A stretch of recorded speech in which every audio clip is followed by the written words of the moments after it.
It's counting down.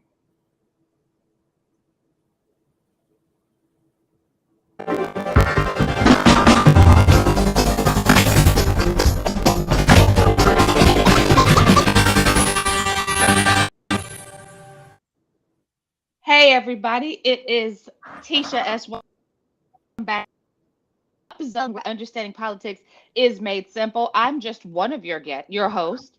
We have three amazing hosts. We've got the lovely Mr. Ted Moan, former representative for the 8th District of the City of Fayetteville, North Carolina. Good morning. And we've got good morning, and we've got the amazing Mr. Elmer Floyd, who is the former House Representative for House District 43 for the state of North Carolina. Good morning, Mr. Floyd. Good morning. And then you got myself. I'm just Tisha, also known as the former City Council Representative for the 3rd District of the City of Fayetteville, North Carolina. Y'all, today is a national holiday. I don't know if you know this or not. It's actually an international holiday. Would you care to know what holiday it is? Mm-hmm. Yeah. It it is April the 6th, also known as my birthday. Oh, happy birthday. Mr. Floyd, why are you making that face? That's not national. It's not even local. It's international. Yeah. It's on all the calendars everywhere. Um, Well, you can be right once a year. Once a year. Yeah, this is my day to be right. And I was sharing with you guys before we went live. So everybody please excuse me if you see my camera go off every now and then. I have incredibly sensitive allergies, and right now I am just going through something, and so if I turn off my camera it's because I'm trying to blow my nose, and I don't think y'all want to see all that. But we got a lot of gritty in the city and a lot of word on the curb, gentlemen. But first, before we get started, how are the two of you doing today? Oh, very good. Thank you. Mr. I'm Floyd? I'm doing well. I'm sorry that I don't have the same problem that the two of you all have with allergies. I'm just sorry. I'm so grateful that you don't. I really Mm-hmm. am. I'm so grateful that you don't. So we are working on quality issues. So Mr. Floyd has brought to our attention that we're going to be investing in some microphones independently so we can all sound like we are professionals in the studio. You can see that Mr. He's in the center of the screen. We're going to get Ted together eventually. We're going to get him to position that camera to where we're looking at him and not up at him. We're going to get it right eventually. But in the meantime, y'all, there's so much going on across the state of North Carolina. But let's start right here at home. Let's start right at home. We recently saw, and I thought this was the funniest thing. Ted, you tell me, I don't know if you read the article in City View today. When I read the article in City View today that talked about Kathy Jensen lobbying our officials in Washington D.C., I thought to myself when I read it, I said, "Wow, did Kathy go to Washington D.C. just to talk to our senators and our representatives?" And then I kept reading and I realized it was actually the annual trip that all of the council is invited to go on to lobby Mm-hmm. our elected up in Washington. But I'm telling you, when I read that article, y'all, it made it sound like Kathy went and did the doggone thing. So who else read the City View article, and did anybody else think that before you got down to the part that it said everybody went to Washington, or Yeah. just me? No, no. Everybody went except for Mayor Colvin because he Mitch, was just right? Oh there. yes, yes, Mayor Colvin. Yes.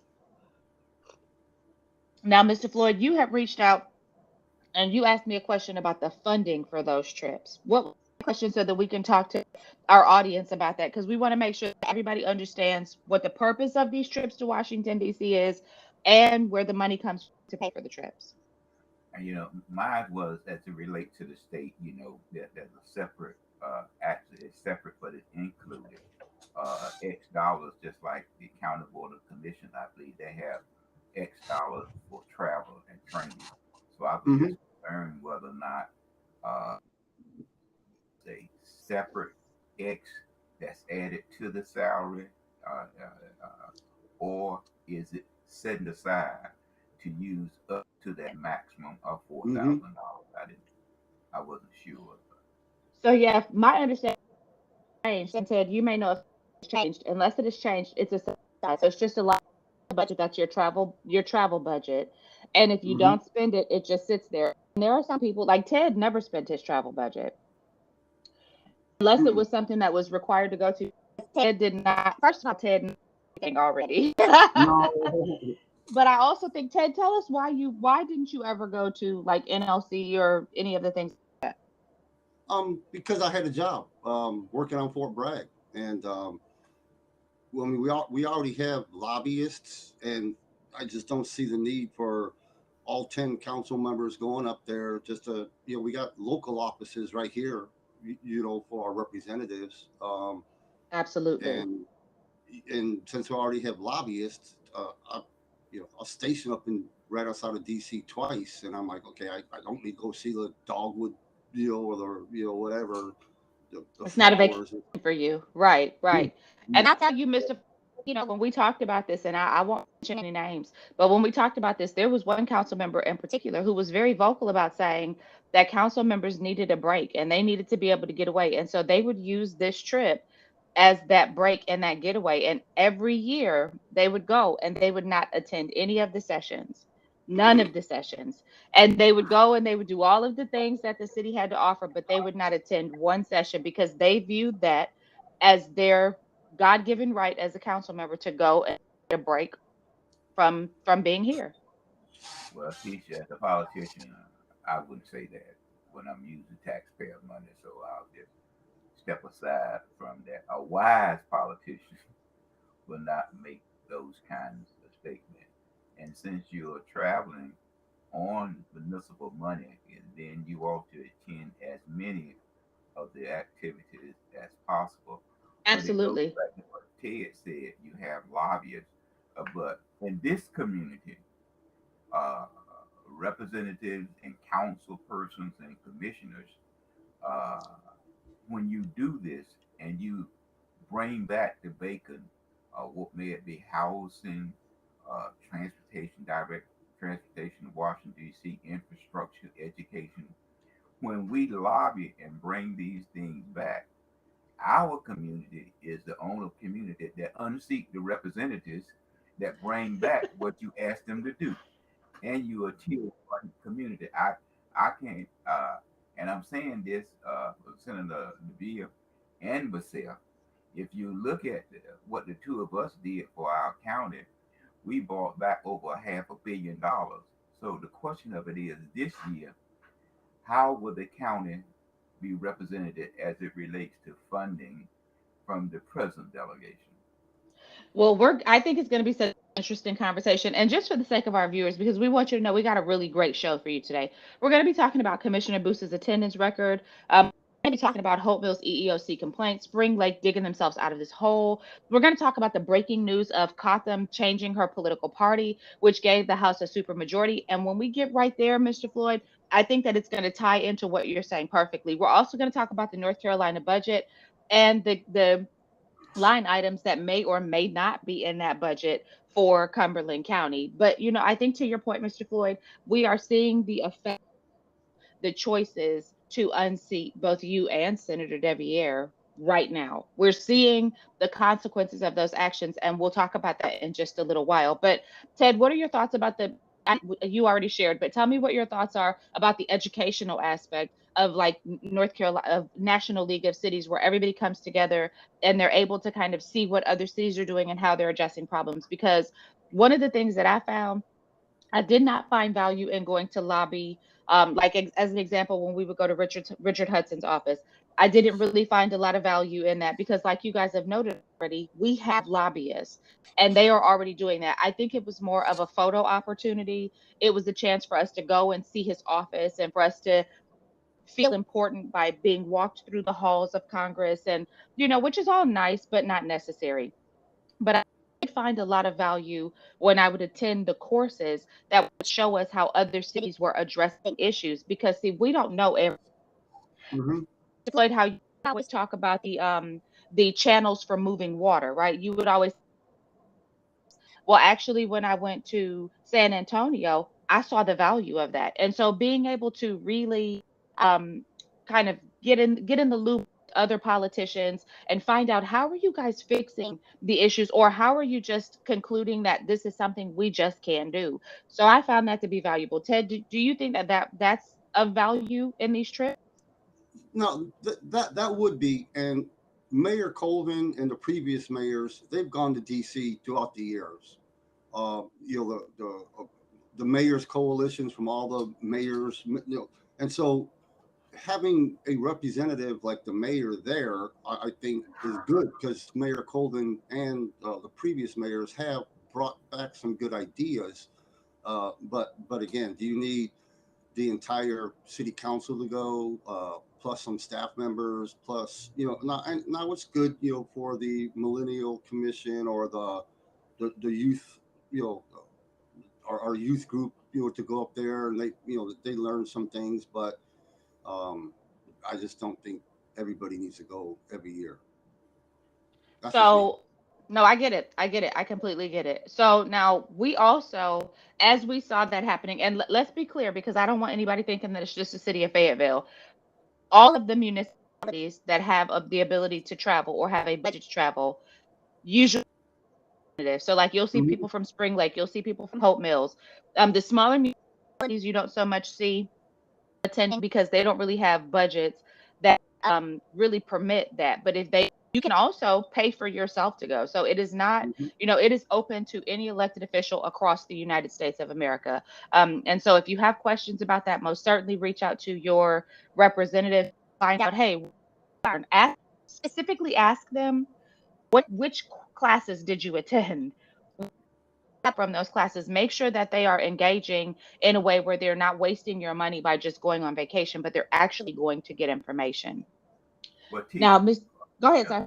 I may say, a lot of times people that run for public office, many do not have the the experience that it takes to run a municipal government. So by going to training and finding Yes, out what other people are doing, you learn how to come back and be a little bit more professional.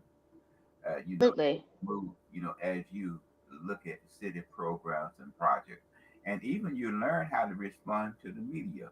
Is that I'll Yes, tell because they you, have a class for that. Yes. you know, you don't say that you're going to have a vacation, although that's your purpose. You don't say Right, it, right. you know. I took So that class, you and learn how.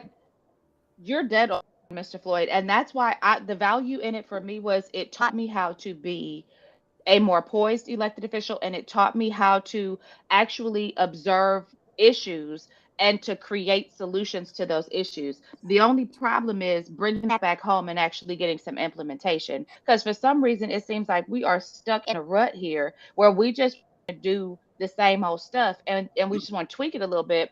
But we're seeing some very innovative ideas across the nation, and if we're really open to some of this stuff, like, we went and saw a homeless perfect example. I'll say this and then we can move on.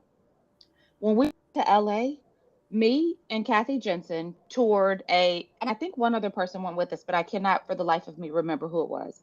We toured a homeless, it might have just been Kathy and I, toured one of the nation's largest facilities that serves the homeless population.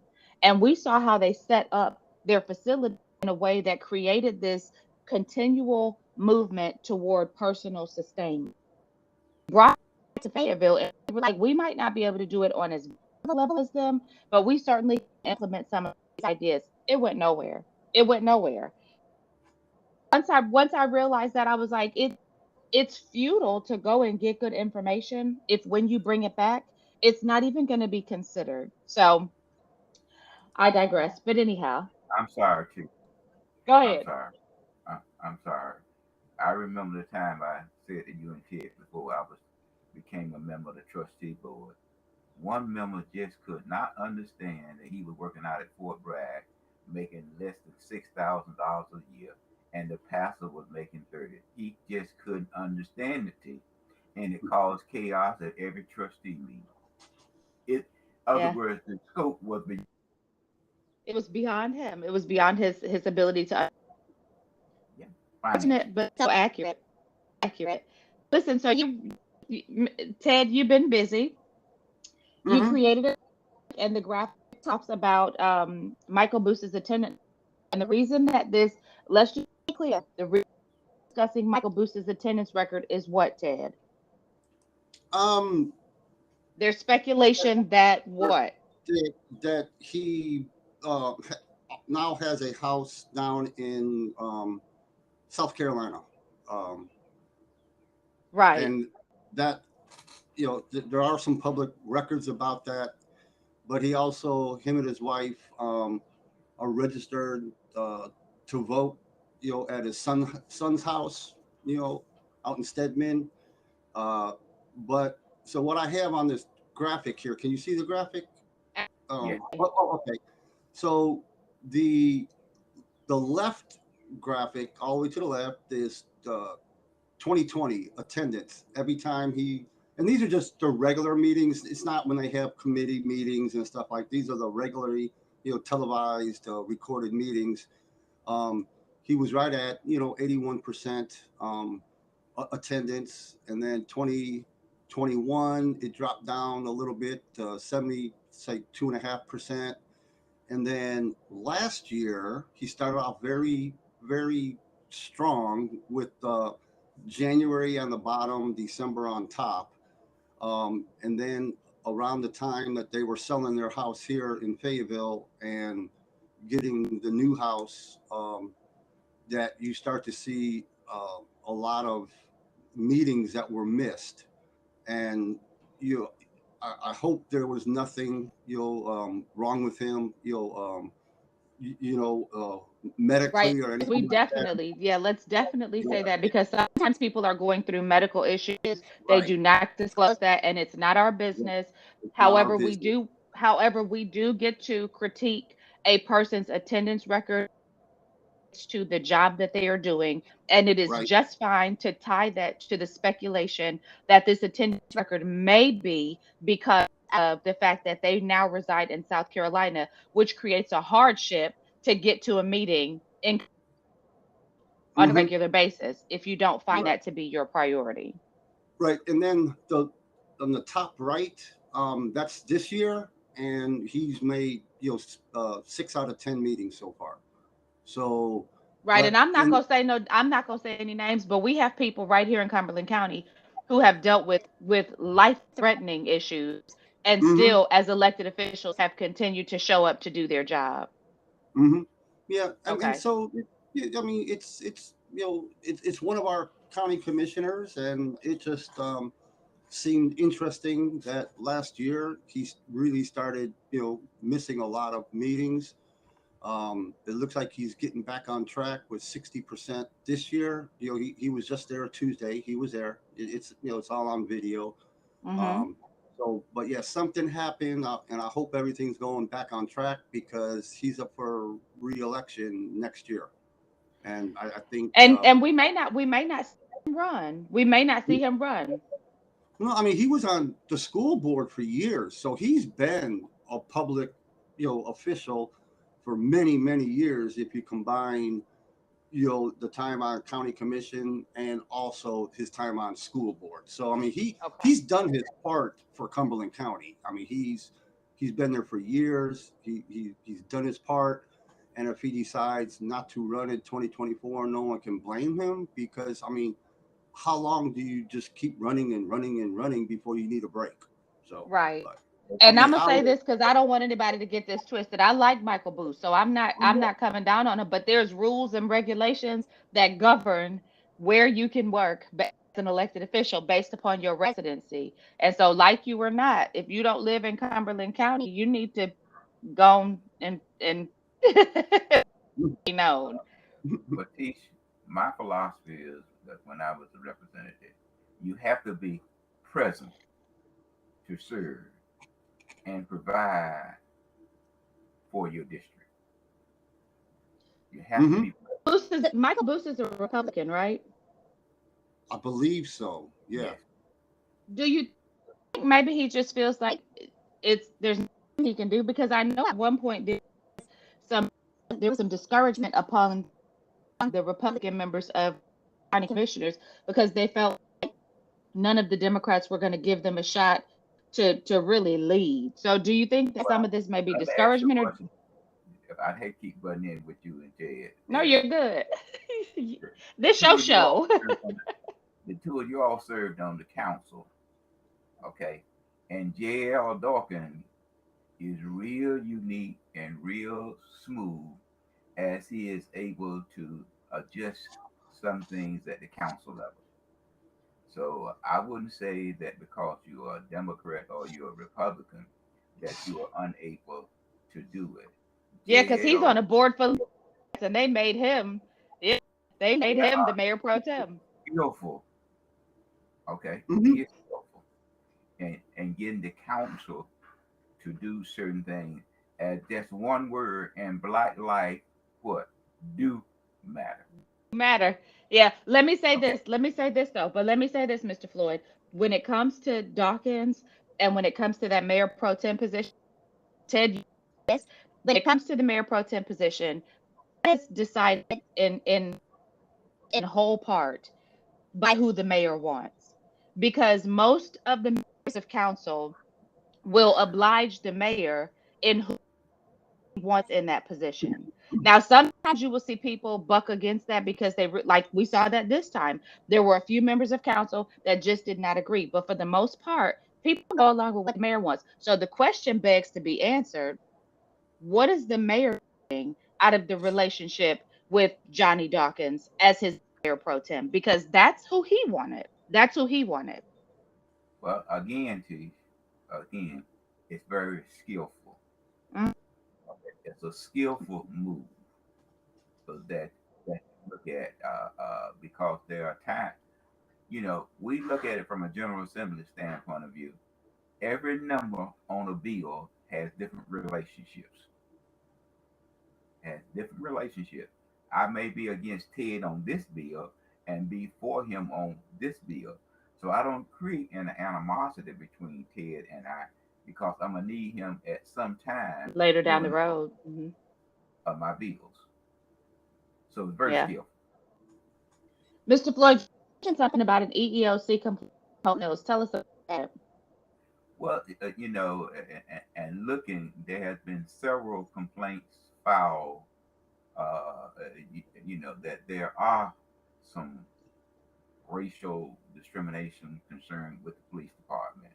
So, as being an EEOC person, I always say to you all, a reasonable minded person assumes. Now, there are several. So, a reasonable minded person would assume that may be some concerns that the council and the manager need to address. Now, please remember, now we are a part of a council management form of government, Hmm. not a uh, strong mayor form of government. So the police chief works up under the city manager. And so the concern really lies with the city manager because he managed on a day-to-day basis. The complaint is filed against the police department, not with the board of commissioners of Hope Mills. So that's Hmm. something that the manager would have to look at, and maybe he may need some outside assistance to to to look at whether or not there are problems within the department. So it's just a matter of whether EEOC find probable cause to believe, and then that they are, then EEOC from day one always look at conciliation. Hmm. So Right. And Hope Mills, they're looking for a new city manager. They have an interim again.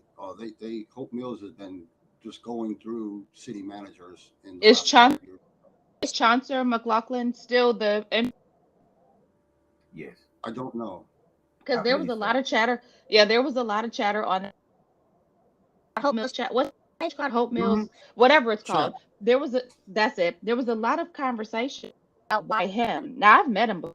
Him just fine. He seemed like a very nice guy. I don't know his resume, so I can't really speak to the cons of him being in that position. But there was a lot of speculation of what is going on in the town that is creating this instability where their town manager is concerned. So are you guys aware of anything that might be creating that disruption? Well, what you, Chief, normally what takes place, you try to find hopefully that you have a staff person that's on board can guide you in the interim. It's just like Spring Lake. Their fire chief is the interim manager. Mm-hmm. There, so you try to find, because most likely those persons are not going to have the background to make the competition. I mean, to make the application process a little bit complex, because Right. you're looking for a manager with X number of experience and that have managed a city the size of yours and so on and therefore. So you have less of a dialogue Right. uh, when you are searching for that the the manager. I believe I forgot what area he worked in. Just like the police chief in Spring Lake, he would just go back to be the fire chief. Mm-hmm. So, Planning. I think Chauncey's in planning, if I'm not right. mistaken. Okay, but then Yeah, they and will he's go got, back like I there. said, he's got some good ideas. When I talked to him, I was like, oh, he's sharp. He's a sharp man. But again, I don't know his But resume. do I you don't know the have qualification. manager experience, Experience. and running a now? If you notice that the board of government, I mean the board of forgot under the treasurer said that a young lady that the Spring Lake wanted to hire said that she did not have the skill set to manage Spring Lake, though she had been in Kenley for at least from the city of Kenley. And Now I've heard tell Mr. Floyd that there's a lawsuit there. Have you heard that? no, again, I haven't I heard heard it that. on I heard it on good authority that that young woman is going to be is involved in a lawsuit now against whoever made that decision against her. That's the local government. That's the treasurer. The treasurer now is intending to run for the governor. Has announced that he's going to run That for governor. that's not Beth. That Beth Woods is the auditor, right? Auditor. Mm-hmm. Now Okay. Farwell is the treasurer, and I think it's also the local government, whatever that is. They determined and they said that she did not have the credential. Well, it's my Because she did understanding that. that she is suing. What she And I won't say who told me that, but I have it on good authority that she is suing. Well, Keith, I'm gonna sue you because you didn't pay me my penny that you owe me. You Larry, everybody can sue. Larry told me to give you that penny with interest, so I'm gonna make sure you get your Yeah, two. I suing is no problem. Suing is no problem. got you. Guys, this so we're talking about Spring Lake. How is Spring Lake looking in terms of we said that we were going to talk about themselves out of that hole because Spring Lake, y'all, this is the crazy part. Spring Lake is Virgin board basically. They have Mm-hmm. one person on their board who has political experience. Their mayor is new, and all of the rest of the board, except for this one person, Sonia Cooper, is the Oh, only person on the board of aldermen who has he's good. prior. He's good. I love Yeah. Sonia. And Mm-hmm. I've always told her that I think she really pays attention to what's going on because she's working for transparency and accountability in government, period. Mm-hmm. But this Virgin board came into a situation where the doo doo hit the fan as soon as they got in office. And they Mm-hmm. have been fighting against a crap since the moment they came in. So, do we see an end in sight for them? Yeah, Yes. yeah, hmm they had a update last week from who is it, the local government commission, the treasurers that took over their finance, Hmm. and they now have like a fund balance of almost $9 million, but that's going to whittle down throughout the year because just like in Fayetteville, the bulk of our money comes at the beginning of the year when all the property tax is paid, and then little by little things go down. But they had a very good report from the state of North Carolina that they think they could see the end of the state taking over their finances.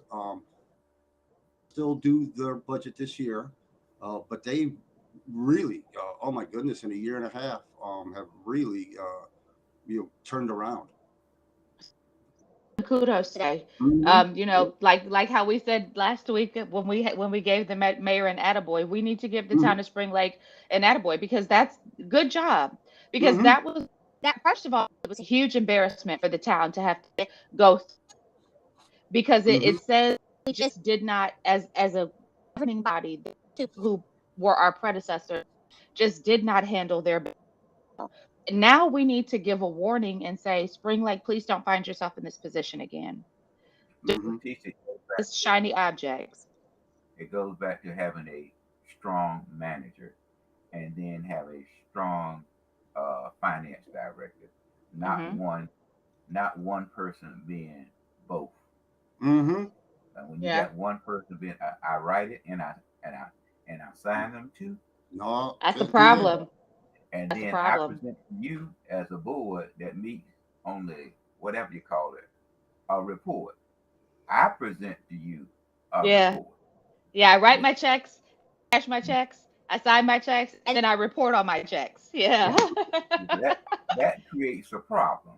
You are leading that individual into temptation. Absolutely. Let's take a 60-second break, and then we'll come back and we're going to talk about Kotham and how her decision to change her party has rocked not only the state of North Carolina, but the nation at large. So we'll take a quick pause. We're going to turn our cameras off, and we will be right back.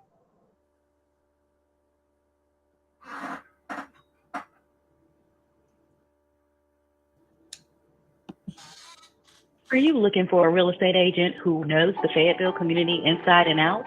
Look no further, as your hometown girl Latanya has extensive experience of our area and experience in its real estate market. Latanya delivers results. At LMR Realty Group, we all understand that buying or selling a home can be a stressful experience. When you partner with us, you control the decisions while LMR Realty Group guides the process, and together we'll work from contract to close with ease. Whether you're a first-time buyer, downsizing, or expanding your investment portfolio, LMR Realty Group has got you covered. As a bonus, if you call and go under contract by March 31st, LMR Realty Group can cover up to $400 for a home warranty on a resale property with all appliances included. Some exclusions apply. Don't wait. Call 910-574-8225 or visit ELLIMARRealtyGroup.com to get you started. Let's make your dream home a reality with LMR Realty Group. We want to thank our sponsor, Elmar Realty Group. We do have space for sponsors, and we've got a different setup now. And so our sponsorship is a little bit more flexible. So if you're interested in being shouted out on our podcast, reach out to any one of the three of us, and we'll tie you in and get you set up. Also, if you've got a community event going on, let us know because we may have an opportunity to help you push that community event. Uh, so, guys, listen, Mr. Floyd, this right here should almost be your cap right now.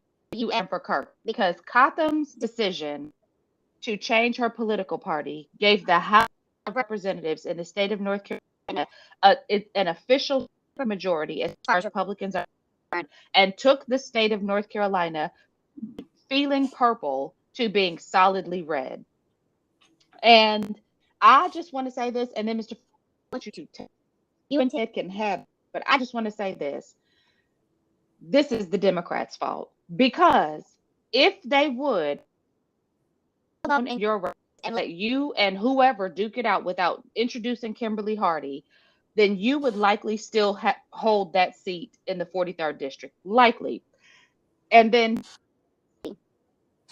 if they would have left Kirk alone, let him and Wesley duke it out, Kirk would probably still hold that in the Senate, and they would have been able to take those dollars that they spent pushing Senator Applewhite, and they would have been able to secure other seats in the Senate instead of letting them turn over to the Republicans. And so I will just say, as an unaffiliated voter, see Ted me under unaffiliates, Mm-hmm.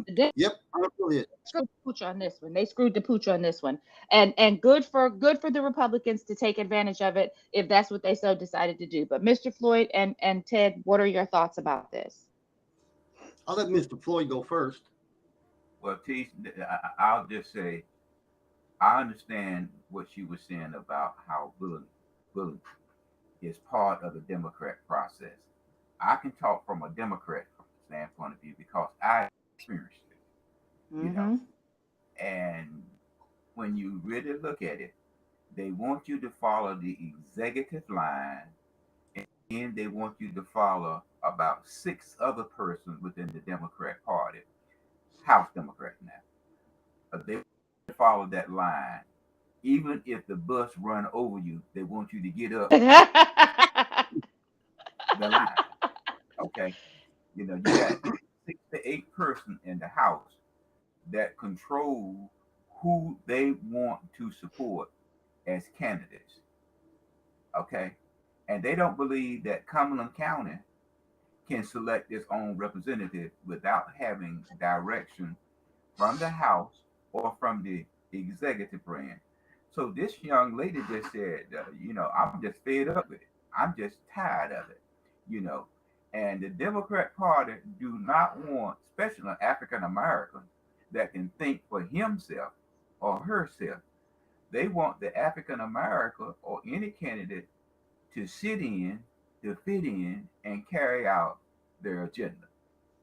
And And I that's the think problem. that's for women too, right, Mr. Floyd? So it's not Yes, just black folk, but it's women too. They want you to shut up and do what we tell you to do. that's Yes, all they want. Go on, Ted. yeah, yeah, and I watched her press conference and I rewatched it on YouTube, and she said that other females in their caucus were sending nasty messages and you know rumors about her. Some people reached out to her 12-year-old son, uh, and that's why I put this little graphic up if you guys could see it. Mhm. What we saw with Mr. Floyd, Kirk Deviere, and now this Miss Cotham. You've got the governor in the back behind all the sheep, and he's saying you all go all together and you're going to vote the exactly as I want you to. And she brought that up that the governor it was behind this basically. I'm So she is paraphrasing. she's substantiating both Mr. Floyd and Senator Deviere's point. Like there are people coming out and substantiating the point that you guys have been making that the governor is is is Right, right, and I'm sure the Republicans do this to a point. Also, not so oh for much. sure. Yeah, yeah. So it's not just the Republican Party. I mean, the Democratic Party. It just happens to be, that Mr. Floyd, Kirk Deviere, and now Miss Cotham. All under Governor Cooper. You don't toe the line, then your caucus comes after you, Hmm. or they primary you or something else. So yeah, so I don't want to say this is only the Democrats, but I thought this Other slide you have. Show that other slide you have because we want to be fair and balanced. uh, The the red one. oh I did the same thing, except I put a red where it had Republicans, so yeah. But so it's an identical slide. It's just a light blue for Democrats and a light red for Republicans. But yeah, I did both. I just chose this one today Hmm. because we're talking Democrat. But I also there's another slide I would like to share that let me try to find it. It's While about you're her pull dip. while you're Yeah, pulling go that up, ahead. Ted, I want to ask you guys a question. So as we're seeing this Herb make this decision, it will tie into what you're getting ready to show us. Ted, as we're seeing her make this decision, what should we the voters infer from this? Because what I took from it was almost like saying one of two things: either I've got to plan Republican ties into my plan, or I just really fundamentally don't want to rock with this party anymore because this party has done me and its people, in my opinion, and this is me inferring from Cotham's decision, has done them dirty. And so I just don't want to do this anymore. So what can we infer from her decision to change parties? Well, you know, this has been a tradition of the Democrat for a long time, and I didn't realize and experience it until I became a legislator. Then I began to see how the party works itself. Now, as an example, the House has a caucus that pays $10,000, okay, caucus dues, and then they have caucus dues plus. So those person who reach that 10,000 and caucus dues plus are the ones that make the decision for the caucus. Okay. So if you don't pay any caucus dues because you're an African American candidate and you don't raise as much money as a white candidate, so you don't have access to the finance because they say you are not a caucus member. So you have about 6 to 8 members control the caucus itself. Therefore, when you look at it, the caucus itself spent $647,000 on William race. Then they spent money in Wake County. Those competitive districts, they spent zero to none. And then they had 25 plus seats with no primary, with no challengers No. in Hmm. November. So, but yet still, you want to paint the picture that we want to turn North Carolina blue when you're doing everything but assisting the candidates to help turn North Carolina blue. And that's Yeah. the problem that the Democrat Party has. And they got one person there that is the hench person that does all of the Democrat work. And if you don't see that change in the Democrat Party going into the 2024 election, you are going to see something unique as it relates to the Democrat Party. Because you cannot ask candidates to run, and when they run, you You don't even don't want to support send them. out one flyer Mm. Yeah. on their behalf. One flyer. So we have Yeah. a problem. We have a problem in the Democrat Party. So I understand because I have experienced what she mentioned in her press conference. Yeah, and when the chair of the North Carolina Democratic Party, they had their press conference about this at noon yesterday. She said she mentioned that they are going to this coming year, 2024, get Democrats to run in every district. You know, last year there were so many unopposed districts for the Republicans. So the new Democratic chair said that their goal is to get Democrats to run all these districts. But I've got this graphic up for a reason. Mr. Floyd asked me a little bit about it. On the left side, um, the on the far right, District 112 is her current district. That she just got elected from, and it was almost 60% Democrat leaning, and just under 40% Republican. And I downloaded their voter registration data for that 112, and active voters as of last week, Democrats were almost 21,000, Republicans just over 11,000, and 16,000 for unaffiliated. So Mr. Hmm. Floyd, he asked me about that. But what I find interesting is on the right side. Now that little red dot is roughly where she lives. This map Hmm. is so 103. When the Republican passed the House, or actually the General Assembly, last year, 103 is where she was going to be in, and it was like 50% Republican, 47% Democrat leaning. And so, if the North Carolina Supreme Court rules that they go back to what they originally passed before all the lawsuits last year, then by her switching to Republican after being She's got a attacked, stronger foothold. she's got a stronger district. And if they do redistrict, I would think the Republican House would reward her with a more competitive Republican district compared to now. So I just think I just thought that thing. I That's went back very to the map. interesting.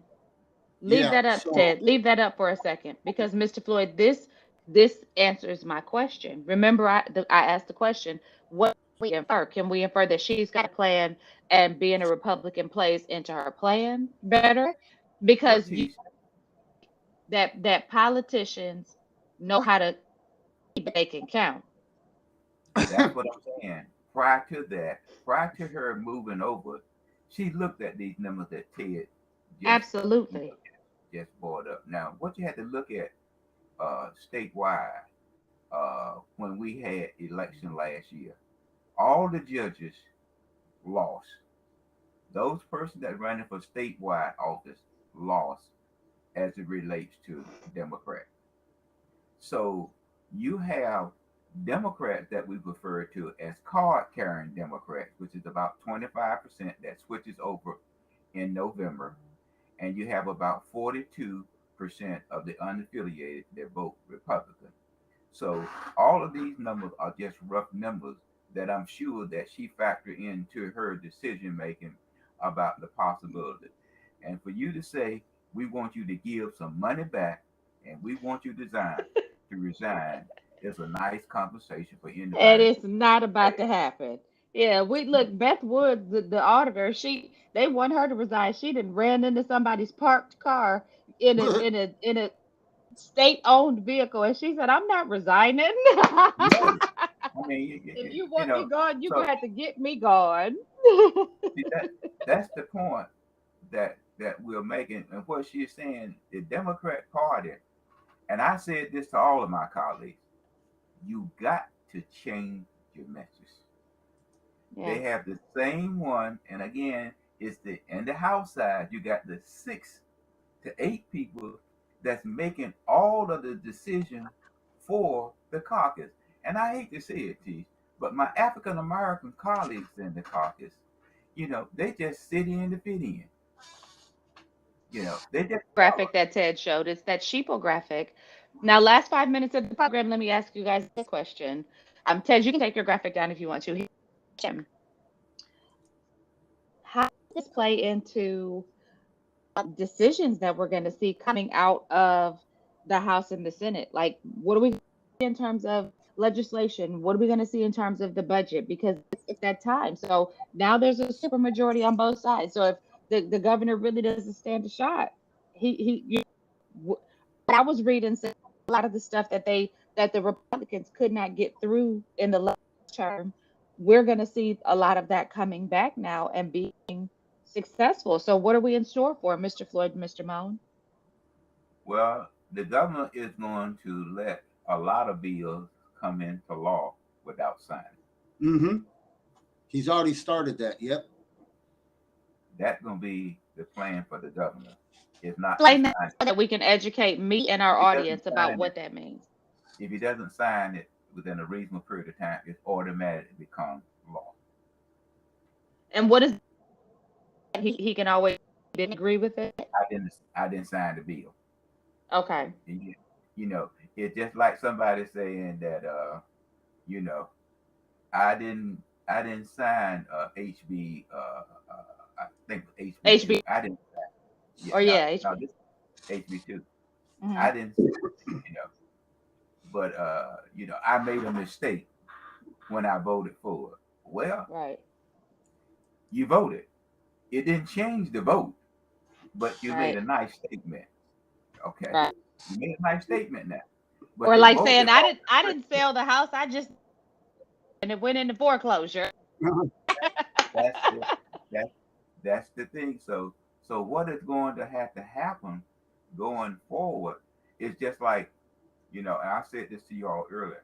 I'm looking at what the Cumberland County delegation is going to bring back to Cumberland County. The County Board of Commissioners said, water, education, can you help me?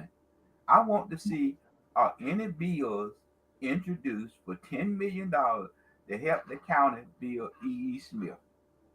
Now, are there any money in there to help with water that's introduced by a member of the Cumberland County delegation that is willing to negotiate those things that the county asked them to do. And Right. Keisha, thank you for asking. I don't see it. Yeah. Well, The only bills I've seen so far is Marvin Lucas. He asked for like $2 million for Spring Lake with their water treatment plant, and like another 200 or 300,000 to help Spring Lake with some computer automation. But it's not in the budget right now. But he did submit the bills. I did see those two. But I have a question for Mr. Floyd. So yesterday, the House voted for the second time 78 to 37 for the budget. 10 Democrats voted for the budget. 37 Democrats voted no. Does that mean the 37 Democrats voted against Medicaid expansion because they? Yes. Yes. Woo! Okay.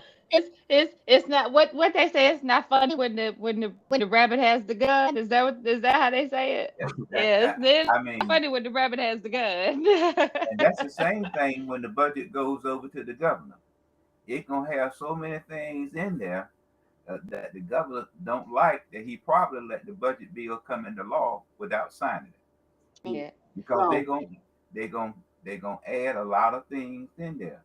But by putting the $2 million that you said, a total less than $3 million for Spring Lake, see that you can always go back and pull that bill and add it to appropriation, you know. But if you don't okay. have a bill in there that you can get $10 million, you know, because there is no bill already out there. And Right. I don't see anyone on the Senate side that is strong enough to keep anything in there for Cumberland County because you can put it in on the House side, but you got to have somebody to keep it in on the Senate side. Mm-hmm. I don't I don't see that, and Yeah. you know, because we are going to hold the party line and not negotiate for our constituents. Now Right. McGinn is up there by Southern Pine area now. He's gonna sort of bless that area. Yeah. Mm-hmm. Yeah. Well, I just hope that our local delegation gets behind Spring Lake. I mean, they've come so far in a year and a half. Give them this this 2 million or 3 million or whatever for their water treatment to help them keep going up that glide path of success. Well, Because tell you, Spring the Lake is 37 that voted against the budget, yes. you know, was there any member of our delegation? Um. I, I, yeah. I think it was all of them except yeah. Well, no, Lucas had an excused absence. Remember last week? Yeah. They said he had broke some bones in his foot or something. But I'll go back and double check. But I didn't see anybody except for Lucas being excused, and I didn't see our other local delegation members that voted, For the for the budget. budget. Right. Well, well, Ted, as they say in the African American church, well, that answers your question then. Well, Going into the 20 going into this budget year, I don't think Cumberland County will receive an offering. Mm. which is Hmm? unfortunate because we still have a lot of needs in the county. We still have a lot of work to get done. And at this point, we need sound governance that is going to really look beyond party politics and do what's best for its constituency. Listen, that's what we felt like we had with last year's delegation. That's what we felt like we had Mr. Floyd and you, and we as a body, we really want that. But we'll see what happens with this super majority. We'll see how it all plays out. Definitely stay tuned because it really has rocked politics, not just in North Carolina, all the way up to at the national level. Like the White But she House is still paying can attention help. to what's going on. She still can help work in those areas that she had already indicated that she is have strong faith and strong belief. Like for abortion, there's some that say 6 weeks, 13 weeks, 20 weeks. She can negotiate that so it won't have an all-out ban on abortion. Well, But let's she just has, remember though that she is still the new kid on the block.